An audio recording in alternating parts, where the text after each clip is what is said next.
कर्मण्येवाधिकारस्ते मा फलेषु कदाचन मा कर्मफलहेतुर्भूः मा ते संगोऽस्त्वविकर्मणि।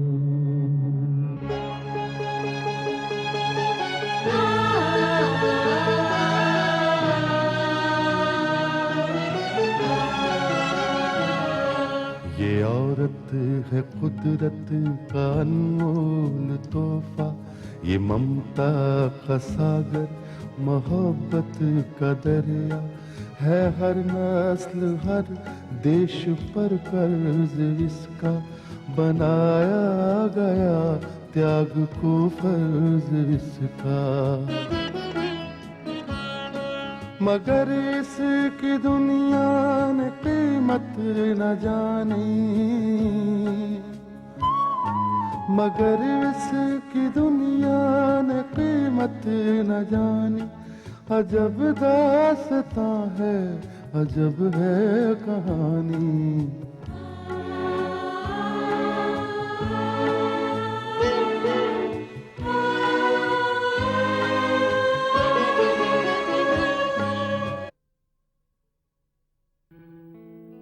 आओ प्रगति बेटी, ऑफिस में तुम्हारा बहुत बहुत स्वागत है और ये सेहत याबी तुम्हें बहुत बहुत मुबारक हो। शुक्रिया। हाँ प्रगति बेटी, तुम्हें बहुत बहुत मुबारक हो। थैंक यू अहमद भाई। ठीक है भाई, प्रगति के इतने सीरियस एक्सीडेंट को देखते हुए कोई भी नहीं कह सकता था कि इतनी जल्दी रिकवर करेगी, लेकिन प्रगति का हौसला और हिम्मत है जिसकी वजह से चमत्कार हो गया। और इस चमत्कार में आप सबका हाथ है, आप सबकी दुआएं हैं। सच कहूं बेटी, प्रगति क्रिएशन एक संस्था नहीं बल्कि एक परिवार है। उम्र में तुम भले मुझसे छोटी हो, लेकिन मैं बिना संकोच के कहूंगा कि मुझे गर्व है कि तुम इस परिवार की सबसे बड़ी हेड हो। बेटी तुम हमारे साथ नहीं थी, लेकिन फिर भी तुम्हारी आवाज हमारे साथ थी। इसे तुम देखोगी, तुम्हारे ना होने पर भी सब काम उसी तरह पूरे हुए जो तुम्हारी मौजूदगी में पूरे होते थे। वो तुम्हारी आवाज थी जो हमारे कानों में पड़ती और जिसके सहारे हमारे सारे कामकाज पूरे हो जाते थे। ये तो मेरी खुशकिस्मती है कि इस परिवार में लोग मुझसे इतना प्यार करते हैं और मेरी गैर हाजिरी में काम कभी बंद नहीं हुआ। प्रगति बेटी, दुश्मन तो दुश्मनी से बाज आने वाले नहीं है और तुम भी अपने दुश्मनों के लिए चट्टान साबित हुई हो। वो इससे अपना सर तो टकराएंगे, लेकिन उसका कुछ बिगाड़ नहीं सकते। हाँ थैंक यू अहमद भाई। ईसा भाई, मैं आपसे बहुत नाराज हूँ। अरे वो क्यों बेटी? आपने बोर्ड ऑफ डायरेक्टर्स मीटिंग बुलाया है और मुझे नहीं बताया। दरअसल बोर्ड ऑफ डायरेक्टर्स की कोई मीटिंग नहीं है। हम सब ने सिर्फ इस बात पर फैसला किया कि आज तुम्हारे आने की खुशी में हम तुम्हारे साथ बैठकर कॉफी पियेंगे। कॉफी और आप? हाँ भाई हाँ, ठीक है, कॉफी मुझे जरूर कड़वी लगती है, मगर तुम्हारी सेहत याबी की खुशी में ये कॉफी भी शरबत का मजा देगी। इस दुनिया में जॉइंट फैमिली का कॉन्सेप्ट ही नहीं रहा, लेकिन प्रगति क्रिएशंस में ये परंपरा आज भी जारी है। जिस परिवार में इतनी एकता हो, इतना प्यार हो, जहाँ हर कोई एक दूसरे के लिए मर मिटने के लिए तैयार हो, उस परिवार को दुनिया की कोई भी ताकत नहीं तोड़ सकती। ठीक कह रही हो बेटी, दरअसल इसकी वजह सिर्फ तुम। तुमने हम लोगों को जीने का तरीका सिखाया है और सच कहूं तो दिल से दुआ निकलती है कि हम हमेशा इस प्रगति परिवार से ताज़िंदगी जुड़े रहें। हमारी उम्र भी तुझे लग जाए बेटी।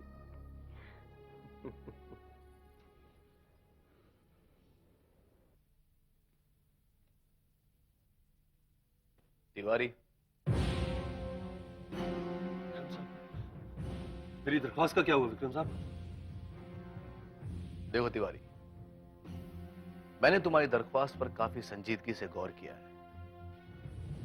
वैसे तुम्हारा रिकॉर्ड देखने के बाद तुम पर रहम करना सांप को दूध पिलाने के बराबर है,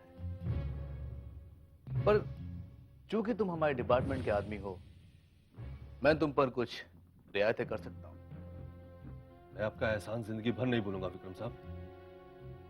देखो तिवारी, इस तरह से तुम्हारा जबानी एहसान मानने से काम नहीं चलेगा। इन रियायतों के बदले तुम्हें कुछ मुआवजा चुकाना पड़ेगा। विक्रम साहब, मेरे पास तो कुछ भी नहीं है देने के लिए। वो मुआवजा क्या होगा ये मैं तुम्हें बताऊंगा। वैसे 2-3 दिनों में नम्रता तुमसे यहां मिलने आई। नम्रता पुलिस की हिरासत में है? हाँ, और इस बार नम्रता को सजा से कोई नहीं बचा सकता। देखो तिवारी, तुम्हें नम्रता पर साइकोलॉजिकल दबाव डालना होगा। उसे ठाकुर रुद्र प्रताप और जगताप के खिलाफ गवाही देने के लिए तैयार करना होगा। तुम्हें नम्रता को सरकारी गवाह बनाना होगा। कहो, तुम ये काम कर सकोगे? मैं करूंगा विक्रम साहब, जरूर करूंगा। मुझे विश्वास है कि नम्रता भी मेरी बात मानेगी। जिस तरह हालात चल रहे हैं, हम दोनों के सर पर मौत का साया मंडला रहा है। उसे मेरी बात माननी ही पड़ेगी। ठीक है, तो अब तुम नम्रता के आने का इंतजार करो। ओके?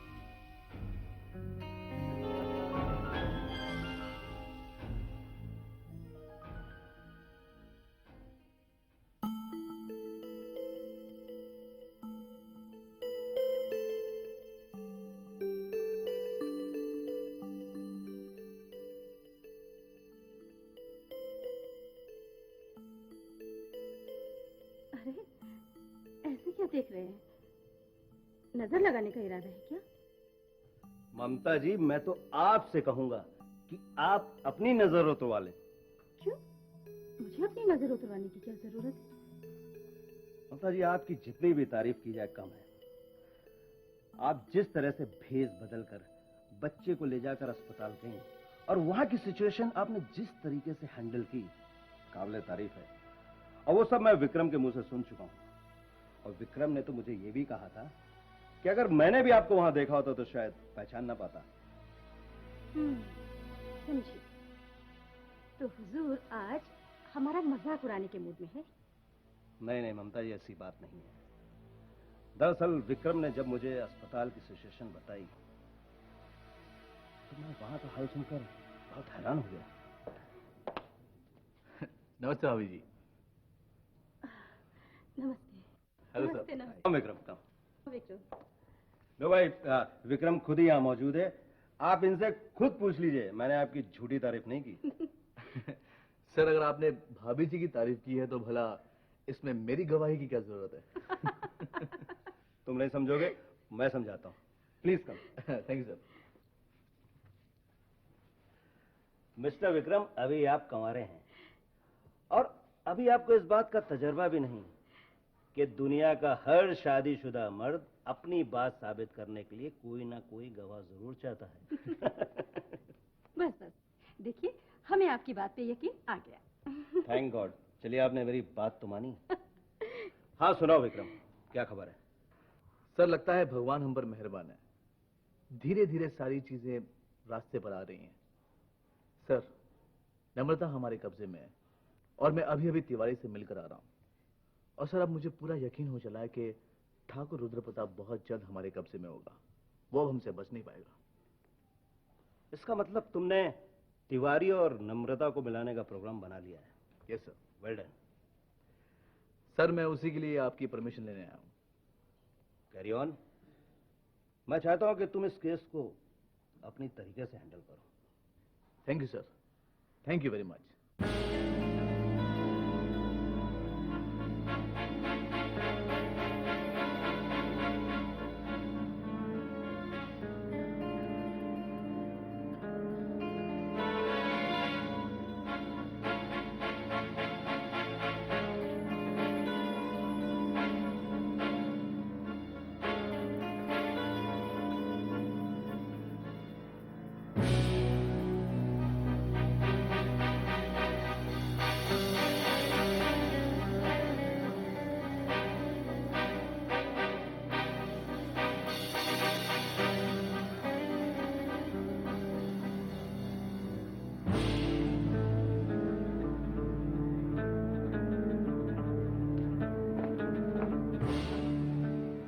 मैं बाहर खड़ा हूँ, जल्दी बात खत्म कर देना।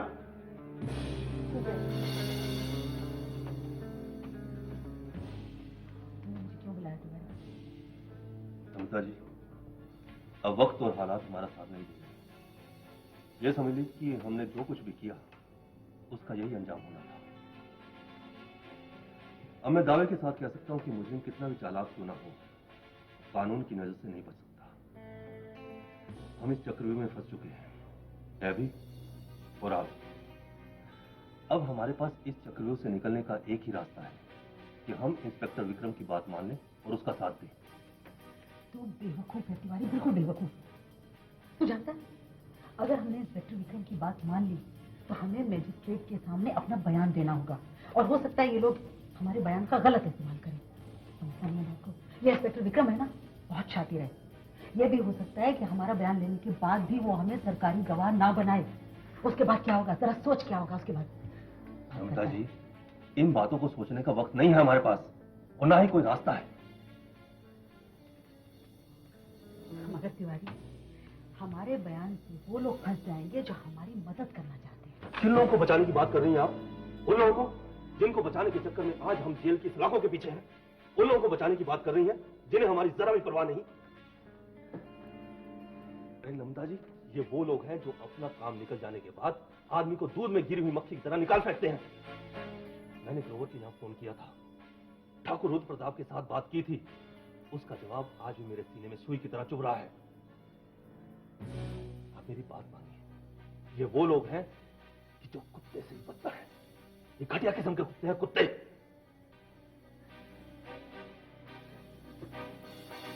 ठीक है तिवारी, मगर हमारा बयान देना उनके खिलाफ गद्दारी होगी। और गद्दारी का अंजाम जानता है तो क्या होगा? जानता है अंजाम? अंजाम तो हमारे सामने है नम्रता जी, ये रिस्क तो हमें उठाना ही पड़ेगा। अगर हम उन लोगों का साथ देते हैं तो हमारा जिंदा रहना मुश्किल है, मगर इंस्पेक्टर विक्रम की बात मानकर हम जिंदा भी रह सकते हैं और हमारी सजा भी कम हो सकती है। मगर इंस्पेक्टर विक्रम हमारा साथ देगा, इसकी क्या गारंटी है? नम्रता जी, मैंने भी कच्ची गोलियां नहीं खेली है। इंस्पेक्टर विक्रम ठाकुर रुद्र प्रताप और जगताप को कानून के शिकंजे में जकड़ना चाहता है। वो ऐसा तभी कर सकता है जब हम दोनों उसका साथ दें। नम्रता जी, मैंने भी कच्ची गोलियां नहीं खेली है। इंस्पेक्टर विक्रम ठाकुर रुद्र प्रताप और जगताप को कानून के शिकंजे में फंसाना चाहता है। वो ऐसा तभी कर सकता है जब हम दोनों उसका साथ दें। इसलिए वो हमें फंसाने की बजाय हम दोनों को इस्तेमाल करने की कोशिश करेगा। नम्रता जी, इस वक्त फांसी का फंदा हमारे दोनों के गले में है, और इस फंदे से हमें एक ही आदमी बचा सकता है, वो है इंस्पेक्टर विक्रम।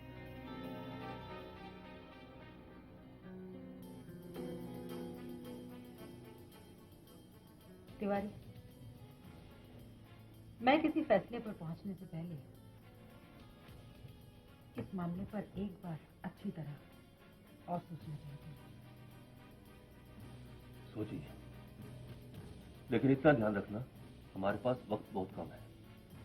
अगर ये वक्त हमारे हाथ से निकल गया तो पछताने का मौका भी नहीं मिलेगा।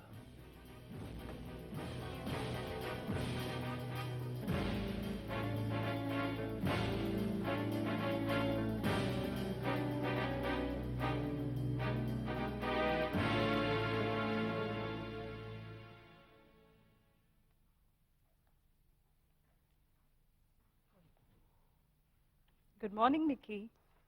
गुड मॉर्निंग भाभी। Good morning. गुड मॉर्निंग भैया। भाभी, सुबह सुबह तैयार, क्या बात है? बस यूं ही। एक्चुअली तुमसे कुछ बात करनी थी। मैं सोच रही थी कि अब तक विनोद साहब अपने कामों से फ्री हो गए होंगे और हमें पंचगनी जाने का प्रोग्राम बनाना चाहिए। वो फ्री नहीं हुए हैं तो तुम हमारे साथ चलो। भाई मैं तो यहाँ बोर हो गई। ठीक है भाभी, मैं आज ही विनोद से बात करती हूँ। Good morning madam. Good morning Rumi, आओ बैठो। Thank you. Good morning Harish. Good morning भाभी जी। मैडम मैं आपसे एक बात करना चाहता था। कहो। मैडम वो बात मैं दरअसल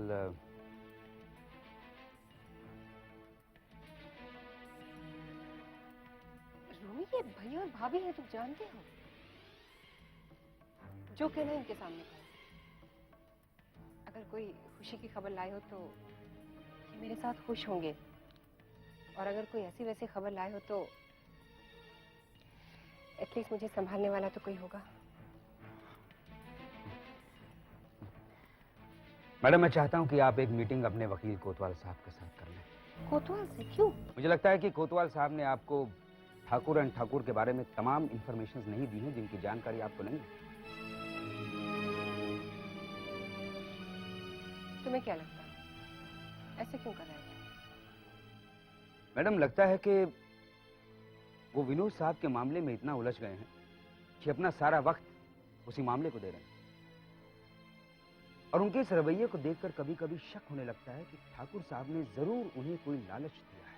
देखो रोमी, मुझे लगता है कि तुमने यहाँ पर भी वही गड़बड़ शुरू कर दी है जिसकी तुम्हें आदत है, और तुम्हारी बातों से ऐसा लग रहा है कि तुम इनके रिश्ते में बारूद खोलने की कोशिश कर रहे हो। ईश साहब मैं क्या कर सकता हूँ? ये काम तो वो पहले ही कर चुके हैं। मैं तो खुद उस केस को लेकर बहुत परेशान। किस केस को लेकर तुम परेशान हो? वही और मनाली और उसके बच्चे का केस जो अदालत में चल रहा है, और अगर वो लोग ये मुकदमा जीत जाते हैं तो यूं समझ लीजिए कि आसमान गिर पड़ेगा सर पर। तुम्हारी वही पुरानी आदत, छोटी सी बात को लेके इतना बड़ा कर देते हो तुम। ठीक है, जीत गई तो जीत गई, क्या हो जाएगा? मैडम क्या हो जाएगा? भगवान ना करे कि अगर मनाली वो केस जीत जाती है तो विनोद साहब के साथ आपकी शादी नाजायज करार दे दी जाएगी। क्या बक रहे हो तुम? पागल हो गए हो क्या? नहीं मैडम, मैं पागल नहीं हुआ। ये बात सच है कि अगर मनाली वो केस जीत जाती है तो वो कानूनन विनोद साहब की बीवी बन जाएगी और उसका बच्चा उसका वारिस।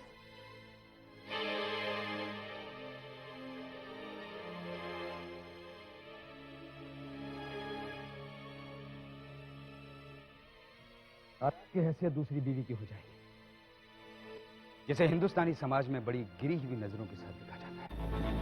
ऐसा नहीं हो सकता। तुम झूठ बोल रहे हो रोमी। नहीं मैडम, काश की झूठ होता। अफसोस इस बात का है कि ये सच है। देखो रोमी, अगर ये बात सच भी है तो ये वक्त गलत है। तुम्हें इस वक्त ये बात नहीं करनी चाहिए। हरीश भाई, मैं जब भी मैडम निकिता शाह के बारे में बात करता हूँ उस वक्त मैं वो इंसान होता हूँ जिसकी जिंदगी पर मैडम का इतना बड़ा एहसान है, इतना बड़ा एहसान है कि जिसका बदला मैं अपनी जान देकर भी नहीं चुका सकता।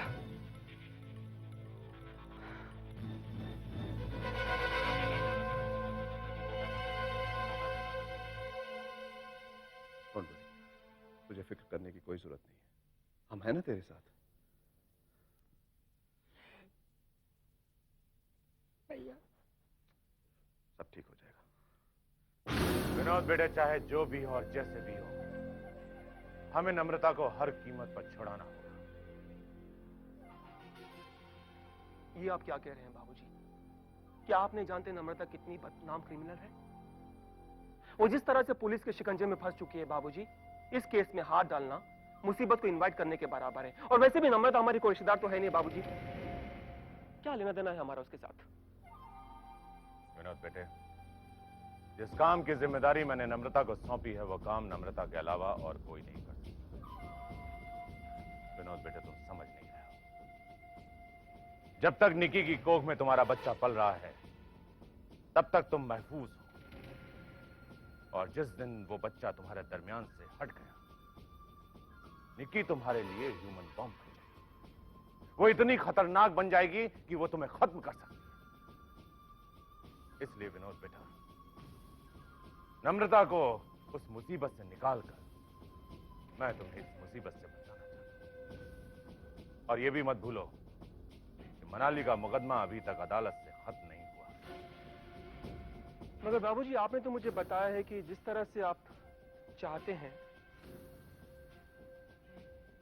उसी तरह से रिपोर्ट अदालत में पेश होगी। और बाबूजी, आपने मुझे यह भी कहा है कि फैसला हमारे हक में होगा। हाँ विनोद बेटे, जो मैंने उस वक्त कहा था वो अब भी कह रहा हूं, लेकिन साथ साथ हमें यह भी नहीं भूलना चाहिए कि हमारा सामना प्रगति नाम की उस डाइन से है जो इतनी बड़ी शैतान है कि जब चाहे हवा का रुख मोड़ सकती है। इसलिए हमें हर तरफ से चौकन्ना लेना। मगर बाबूजी, आप नम्रता को छुड़ाएंगे कैसे? क्या आपको पूरी उम्मीद है कि वो जमानत पर रिहा हो जाएगी? नहीं विनोद, वो जमानत पर रिहा नहीं होगी। तो किस तरह रिहा होगी बाबूजी? विनोद, जब पुलिस उसे लॉकअप से निकालकर अदालत में ले जाएगी, बस उसी वक्त ये काम हो जाएगा। ये क्या कह रहे हैं बाबूजी आप? ये बहुत बड़ा क्राइम है। क्या आप नहीं जानते, जब मुजरिम को अदालत के लिए ले जाया जाता है तो पुलिस का बहुत बड़ा इंतजाम होता है बाबूजी। विनोद बेटे, जानता हूं, लेकिन तुम्हारी जिंदगी बचाने के लिए मैं जिंदगी में कोई भी खतरा उठा सकता हूं। और मैंने जिंदगी में जो भी तय कर लिया वो हमेशा करता हूं, क्योंकि मुझे शिकस्त झेलने की आदत नहीं है। मैंने जिंदगी में हार पहने, हार कभी देखी नहीं है। इसलिए विनोद, मैं जीतना चाहता हूं, और जीतने के लिए मुझे चाहे जो भी करना पड़े मैं करूंगा।